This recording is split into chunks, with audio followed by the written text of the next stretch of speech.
अस्सलाम वालेकुम मेरे प्यारे दोस्तों, एक मरतबा मैं फिर आया हूँ अपनी चैनल की तरफ से और आपके लिए लेकर आया हूँ एक नया वीडियो कुछ इस तरह है कि कतर मिडल ईस्ट का एक छोटा कंट्री है जिसने 2011 में फीफा वर्ल्ड कप का ऐलान हुआ था कि इनका इवेंट अब इनका सरबराही कौन करेगा। तो कतर ने ऐलान किया कि इनका सरबराही 2022 में कतर ने बोला था कि मैं करूँगा। और कतर अभी जो 2022 में कतर इनका मेज़बानी कर रहा है और सारे फुटबॉल के इवेंट वहाँ मुनक़िद किए जा रहे हैं। और कतर ने इस ज़मरे में कितने पैसे खर्च किए और कहाँ खर्च किए, कैसे खर्च किए, इस बारे में मैं आपको आगाही दूंगा और इनका फ़ायदा कतर को कितना होगा और कतर इनसे क्या हासिल करना चाहता है, ये सारी बातें मैं आपको बताऊंगा। देखते रहिए मेरी वीडियो।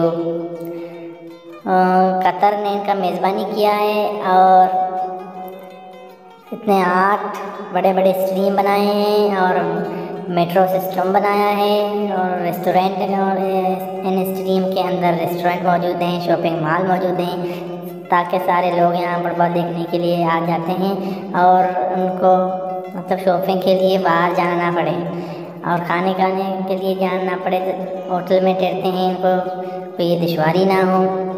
तो कतर ने ज़मरे में 220 मिलियन अरब डॉलर खर्च किया है इस इवेंट को अपने मुल्क में लाने के लिए, यानी कि फीफा वर्ल्ड कप 2022 को अपने लाने के लिए। अभी इनका टीमों का मैच शुरू होने वाले हैं, अभी तकरीबन 20 तारीख में मैच शुरू होने वाले हैं और सारे तमाशाइयों का राज उधर कतर में लगा हुआ है और आए हुए हैं इधर उधर। कतर को 4 चांद लगा हुआ है। आप देखते हैं मैचों में कतर कौन सी टीम जीतेगा और कौन सी टीम हारेगा। और मतलब जर्मनी है, डेनमार्क है, ब्राज़ील है, सारे टीमों कौन क्वालिफाई करेगा, कौन सेमीफाइनल में आएगा और कौन सा टीम फाइनल में आएगा और कौन 2022 फीफा वर्ल्ड कप का फातेह टीम करार पाएगा, ये अभी आने वक्तों में पता चलेगा। 20 नवंबर में सारे मैचें शुरू होंगे तो शाम सबको मालूम होगा कि कौन सा टीम ज़्यादा स्ट्रॉन्ग है, कौन सा स्ट्रॉन्ग नहीं है। इनका फैसला वही जो टाइम आएगा उस टाइम होगा किया जाएगा।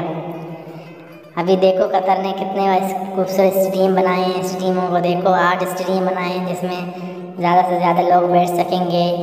और अभी कतर में कितने लोग आए हुए हैं बाहर से, यानी पूरे वर्ल्ड से आए हुए हैं, इधर उधर घूम रहे हैं। अभी कतर की GDP कितना बढ़ रहा है, सारे लोग आए हुए हैं। मतलब कतर का जो एक छोटा मिडल ईस्ट में छोटा कंट्री है, GDP के लिहाज से अरब कंट्री में सबसे इनका नाम सबसे पहले लिया जाता है, क्योंकि ये छोटा होने के बावजूद यहाँ हर किसी को रोज़गार मैसर है। बड़े बड़े इमारत कतर ने बनाए हैं खूबसूरत।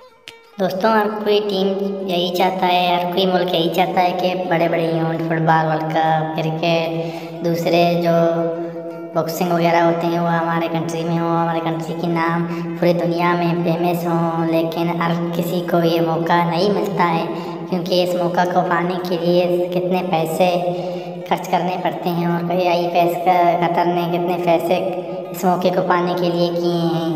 अभी सारे मैच शुरू होंगे। देखो टीमों का यहाँ पेरिस है, कतर है, इक्वाडोर है, सेनेगल है, नीदरलैंड है, ग्रुप ए में, ग्रुप बी में इंग्लैंड है, IR ईरान है, USA है, वाल्स है, ग्रुप C में Argentina, Saudi Arabia, Mexico, Poland, group D में फ्रांस, ऑस्ट्रेलिया, डेनमार्क,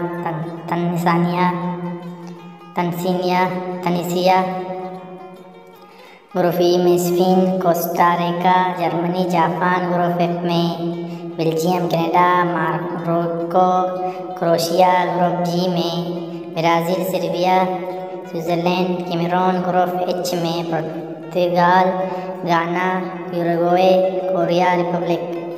ये सारी टीमें हैं और ये ग्रुप वाइज में तकसीम है। ये सारी टीमें मैच खेलेंगे, जो टीम जीतेगा वो मतलब सेमीफाइनल होगा और दूसरी मैचें होंगे, पता नहीं कौन सा टीम जीतेगा। अभी देखो और मैच शुरू होंगे, वहाँ झकाझक होगा, वहाँ पटाखे फाड़े जाएंगे और खुशियाँ मनाया जाएगा।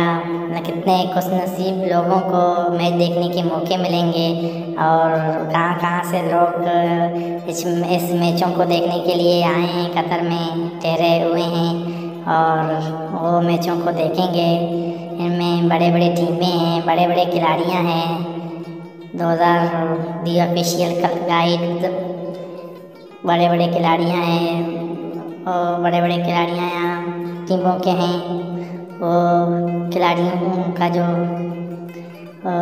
हर किसी का अपना एक खिलाड़ी होता है, हर किसी लोगों का अपना एक खिलाड़ी होता है और चुनते हैं। देखते रहिए हमारे वीडियो, लाइक और शेयर सब्सक्राइब करना ना भूलिए। Thank you very much.